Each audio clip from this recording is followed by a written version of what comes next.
கீழே மேல எரிச்சின்னு சாப்பிட்ற பாரு கிளீனா சாப்பிட்டேன். கொஞ்சம் வெளியே போயிட்டு வரேம்மா. மழை வந்து எனக்கு இவ்வளவு நேரத்துக்கு எங்க போய் நிக்கிறீங்க? ஒரு வீடு பார்த்துட்டு வந்துக்கிறேம்மா, போய் அட்வான்ஸ் கட்டிட்டு வரேன். ஏன்டா திடீர்னு இந்த முடிவு எடுத்து வச்சுக்கிறேன்? கொஞ்ச நாள் தனியா போயிடலான்னுக்கிறேம்மா. உங்க 2 பேர் சண்டையால நான் யாருக்கு சப்போர்ட் பண்ணணும்னு தெரியல.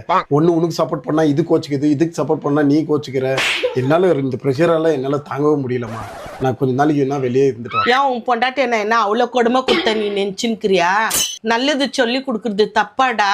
ஒரு குடும்பத்துல ஒரு 100 ரூபாய் வச்சு ஒரு குடும்பம் நடத்துன்னு சொல்லி கொடுக்கறது அவ்வளவு பெரிய தப்பா எடுத்துக்கின்னு உன் பொண்டாட்டி உன்கிட்ட சொல்லி இப்ப தண்ணி கொடுத்துன்னு கூட்டின்னு போயிருக்கிறியா? போ பரவாயில்ல, ஏன் ஒன்னும் ஆயிடாது. எங்களுக்கு என்ன 1/2 kg அரிசி போட்டா நாங்க சாப்பிட போறோம். நீ தண்ணி கொடுத்துன்னு போனா கூட சரி, இந்த பேர பிள்ளைங்களை கூட்டின்னு வந்து காட்டு. ஆனா போய் எண்ணி 6 மாசத்துல இந்த வீட்டுக்கு நீ வரல, அப்ப கேள்றா. போடா எல்லாம் அவ்வளவுதான்.